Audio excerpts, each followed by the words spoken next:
So we have built this system that will save you hours and hours of work as a video editor or a motion graphics designer. So things that used to take you at least like 1 hour to do, you can achieve this with few clicks now using our motion graphics generator through N8N. To start breaking down this workflow is pretty simple actually. If you want to copy it, you can follow along with this video and follow the assets that will be provided in our free community. Feel free to join that. So you can combine both to create this whole workflow, or if you want to cut corners and you're a bit advanced, you can get access to it through our membership, which is $20 a month, in which you get access to all of our previous workflows as well as the next workflows that are gonna get released soon. Or of course, if you're just interested in this workflow only, you can pay $8 for it through our shop and get the JSON template directly to it. So yeah, before we start, we're gonna need a platform to get access to the AI models that we're gonna use. In our case, it will be Full AI. So go to Full AI, create your account, and keep in mind you'll have to deposit some money or credits into your account. It's not gonna be for free. So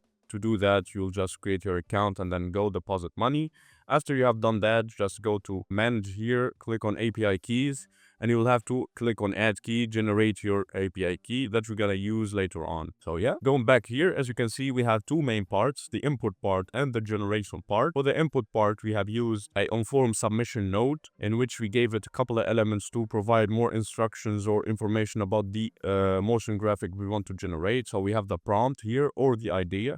We have a ref image, of course, a reference image if you want to copy a motion graphics that you found in another video. Aspect ratio depends on the video you use, 9:16 or 16:9. And we have the type, no image and image. So what this means is there are two types to create this workflow. Either you generate the image first and then provide it to an AI video generator through image to video. That way you give the video generation model an image that you can use as a reference and then it will animate it. Or you can let the AI video generator do its job, just provide it a prompt and it will do its job. So we have two ifs, as you can see here, or two blocks. So the first if is checks if the user needs images. So this is what I was talking about. If you want to separate the tasks from image generation and video generation, so use an image generator model to generate the image and then use a video generator model to generate the video. Or you can just keep the work all to the video generator model, just give it a text. It will be text to video and it will be generating the motion graphic for you. The next part is for each case, we have either the user inputted a ref image or no. As you can see here, we go back, we have a ref image, which is a file type, binary basically. So this one, the true means that it doesn't have a reference image, and this one, the false doesn't have the ref image. So it's the opposite. So yeah, and then we have four blocks, as you can see, with ref image and generates images, with ref image and doesn't generate images, without ref image and doesn't generate images. We'll start case by case. So for each case, we have our motion designer, which contains a prompt, which is a basic LLM chain. By the way, you can set it up, change this to define below. It will take the idea and the aspect ratio that we inputted inside our form submission. We have a system prompt. We can add prompt and it will be type system. Give it a system prompt. You can find it in our free community. You can copy it and paste it from there. Basically, we're giving it instructions on what it's gonna do and on how we want the output format. So for this, we need, since we're gonna use an AI image generator model and AI video generator model, we're gonna use an image prompt and motion prompt or video prompt. After that, we have to activate the required specific output format. It will give us an option here called output parser. Once we click on it, add output parser, it will give us three options. We'll have to choose the structured output parser. Schema type, it will be generate from JSON example. So we give it, since we said image prompt and motion prompt, so it will be image prompt and video prompt as the output in the JSON format. All right, going back to this, you have to choose your LLM model. I went with Gemini 2.0 Flash because it's free. I want to keep the workflow at the minimum cost. You can change this, of course. You can use GPT, whatever, depends on your use case. But for this case, on simplicity's sake of this tutorial, we'll keep it like this. All right, going back to this. So since in this case we have a ref image, we'll pass it to the LLM. So that way it will analyze the image. So click on add prompt, keep the type to user. Message type, it will be image binary. The image data field, it will be ref image. And the image details, it will be auto. Why ref image here? Because we named in the form submission the element that's gonna contain the image. It's called ref image, so that's why we called it ref image here. And this one is the same. What's gonna differ? We don't have a user prompt containing the ref image because this one will not use a ref image. So this is the difference between these two. The difference between these two and this one, it will be in the output actually, because this one will not have an image prompt. It will contain only motion prompt. Same in the output parser. If we go to output parser here, we'll find only a video prompt, no image prompt. For this one, it will have a binary image field called ref image again, but it will not in the output have an image prompt. Moving on now, for the first case, we are going to basically upload the image that the user inputted in the form, so we can give it a shareable link. That way we can use it with our full AI image generator model and video generator model. So what we're gonna do is we're gonna include a code node here, which is called reload image. Run once for all items. It will be JavaScript. The return, which will contain the request motion graphic dot first. Basically, we are reloading the input from this one here. If you go to executions, here we'll find that this one basically reloaded the image and all. If you go to schema, it will reload all the input from the on-form submission. That way we can use it directly in the next node. If you go binary, it will input the image here directly, so we can use it in the next node.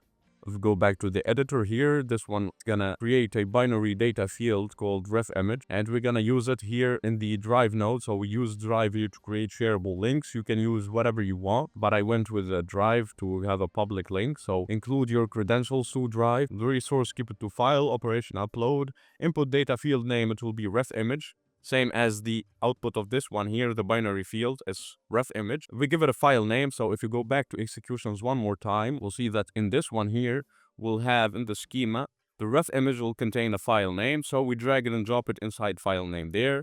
We don't have to choose anything with the parent drive or parent folder unless you created a separate folder to have all your images in there. So yeah, once we do that, we'll have to go create another drive node, which is a share file node. I named it share ref image here. So once we uploaded that ref image to the drive, we'll have to make it shareable or share it. I give permissions to everyone to be a reader as a role here. As you can see, just click on add option and click on add permissions. Give it a reader as a role, and for the type, we'll set it to anyone. For the ID, it will contain the ID from the previous node. So if you go to executions one more time here, we'll see that in this node, we'll have for the previous node an ID. So just drag it and drop it there. We know that the ID of the ref image we just uploaded. Alright, once we do that, this one will make the file public for everyone, but we don't have a download link yet, so we can use it later on in full AI. So what we gotta do is use an edit fields node, keep the mode to manual mapping. We have image URL named created variable basically called image URL, and it will have this structure here or this pattern. So this one is a prefix, always like that. You can find it in the assets, by the way. I will leave it in the free community or the free Discord server we have. And after that, we'll have to include the ID we got from the previous node. So once again, if you go to executions, just to show you an example, here we'll have an ID from the upload file node. So the ID we used before. So this one is static, is a prefix. And then we'll drag and drop after the equals the ID from the upload file node. Basically, that will be the download link that we can use inside full AI. After that, we have things that are going to be repeated along all the workflow we had. So we created actually sub-workflows, separate workflows for generating images and generating videos. We have, if you go back here, click here from the list, we have image to video, text to video. We have image to image, text to video, image to video, text to image. That way we don't have to each time call full AI separately. We just created a sub workflow. We know it repeats itself. And then we are going to use it basically inside this workflow. So for this, just right click on add node, look for sub workflow here, and then input this execute sub workflow.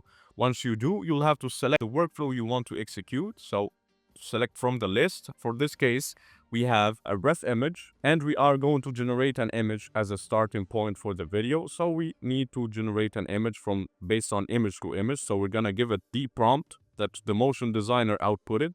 This motion designer here, it will give us an image prompt. We can use it here.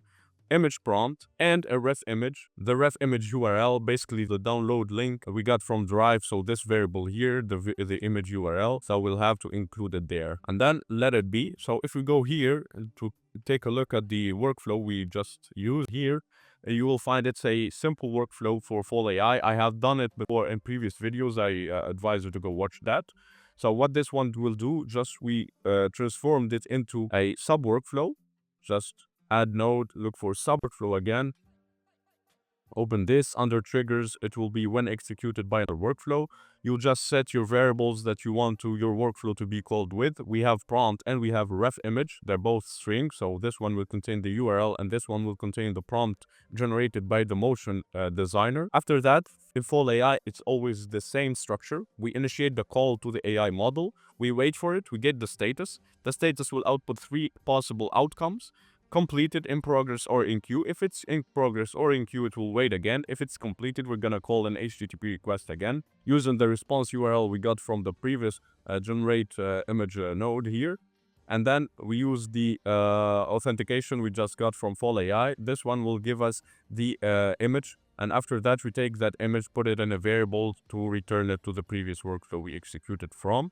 So for this, just one point here, I've done it multiple times in previous videos, generating UGC ads, static ads, whatever, using full AI. Feel free to check them out to get the idea on how this actually works. If you go to generate image, and the authentication, always choose generic credential type. Generic auth type, always choose header auth. And for header auth, you will have to create your auth, basically create new credential, name, put authorization.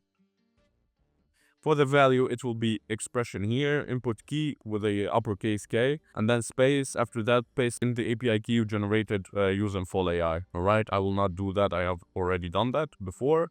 So yeah. It will repeat itself for all basically the other workflows. So if you go here, this one, as I showed you, will return a variable containing the image URL we just generated using full AI. We're going to take in that image URL and pass it to the image to video model through full AI. So yeah, as you can see here, image to video, the sub workflow we executed. If we go back here, let's take a look at it. It's the same structure as I said, just the prompt and ref image again. We're going to generate a video, initiate the call, wait for it, get the status. Based on that status, we route it and then get the video URL and output it as a variable called video URL here. It's the same pretty much for all the usages of full AI, since it is an actual AI model aggregator. So we provided a unified way to call in all the models. So yeah, we have created all of them. We provide that the prompt for the video prompt we generated using the motion designer, and the ref image we got. It's not actually the ref image in this case inputted by the user, but rather the image that was generated previously using full AI. For this tutorial, by the way, for the models, I went with the cheapest models out there. I went with random models. I used 2.5 here for the image to video. For the image model, I use CDream V4 or CDream 4. You can choose whatever model for the cheapest, or if you have a bit more money, you can use VO3, I guess, or whatever. But yeah, it's up to you. So yeah, this is for the first part. For the second part now, still in the first block, which is gonna generate always a reference image, but this time it doesn't have a reference image inputted by the user, following the second if basically. This one, it will be the same as I said, the motion designer again with a prompt. It will have the idea pass or the prompt input by the user. The system prompt here, just the output is still the same here, but it will not have a binary file to analyze or the ref image inputted by the user to analyze. That's the only difference point. After that, it will output a video and an image prompt. So we're taking the first image prompt and use the same sub workflow, but this time it will be text to image, since we don't have a ref image for the image generator. It will take in the image prompt outputted by the motion designer. It will call in this workflow here, text to image this time, using the CDream text to image, not the edit one or image to image. It will take only the prompt and it will output a final image URL that we're gonna use later on in this one here. So we're gonna call the second image to video workflow, passing the video prompt we generated using the motion designer and the image URL we got from the previous sub workflow we executed, where we generated the image using full AI, CDream V4 text to image. So we take in this URL, pass it to this motion graphic generator or the image to video model using 2.5. It will output for us a video URL that we can use later on. All right, it's pretty much the same for this one. So we're moving on to the second block now, where we don't actually generate the image, we generate directly the video or the motion. So It will contain in the same basic LLM chain motion designer with the idea. The output now will change. It will provide only a motion prompt or a video prompt, not an image prompt as well. This case will not contain a ref image, so we don't use that. After we take in the video prompt generated, we call in the text to video this time, not the image to video sub workflow. We pass in the prompt we got from the motion designer, and we are gonna pass the aspect ratio we got from the user in the form submission here. So this one again, if we go take a look at it, it will generate the video for us and output the video URL that we can use later on to view the video basically. For the second part, after that, this one will not generate a image and it will have a ref image, this time inputted by the user. So the motion designer, it will be the same as the previous one. It will have just an image binary file called ref image. We're gonna do the same we did above, basically reload it, upload it to Drive and create the download link that we're gonna use later on in this image to video model. So basically we're gonna pass in the prompt we generated using the motion designer, this one here, and we're gonna pass in the ref image we got from the user. So it will be json.image URL here. We're gonna put it there and we're gonna use it. So this one, it will take the image uploaded by the user as a reference and it will generate the image for it. All right, this is pretty much it for everything with this workflow. Let's get to a test now. So all we have to do, we're gonna test only one case. So let's go with the simplest one for the simplicity's sake of this tutorial.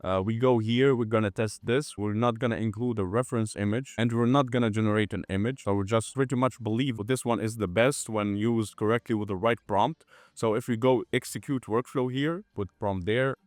For the ref image, we're not gonna use it. Aspect ratio, I use 16:9. And for the type, we're gonna use no image. So we don't want to generate images here and we don't have a ref image. So click submit and wait for the motion designer to generate. Basically, it generated the prompt now, as you can see here. So I asked it to give me a bold text of $10,000, no bills, just text glowing green. Basically, slide it from bottom to middle, hovering in the screen.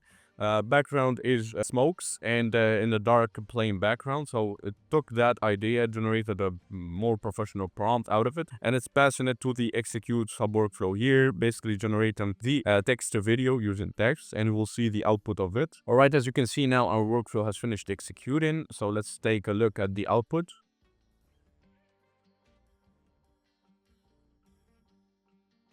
All right, basically it gave us what we wanted. So this one is the output here. It's pretty cool actually. Quality is low just because in the sub workflows I always set the quality to the lowest to not consume a lot of tokens. So 480p and for the duration it's 5 seconds only. We can change this to make it more dynamic. But yeah, this will do for this tutorial here. Of course, the others also work, but I believe for the motion graphics, only generating the video directly is the best one out there. So yeah, I can show you the previous takes also. So take a look at this one. This one was a previous take. As you can see, this one I feel it's better. But yeah, it all depends on actually the prompt that you provide in the form and the explanation you put. So the better you explain, the better the quality will be and the motion will follow your prompt. So yeah, this has been it for our tutorial, guys. Leave me a comment on which block you actually used the most and liked more. For my case, it's this block here. But yeah, you can feel free to try all of the previous ones. And yeah, I hope you guys enjoyed and found it useful. If you did, please leave a like and subscribe to the channel. And I will be seeing you in the next tutorial.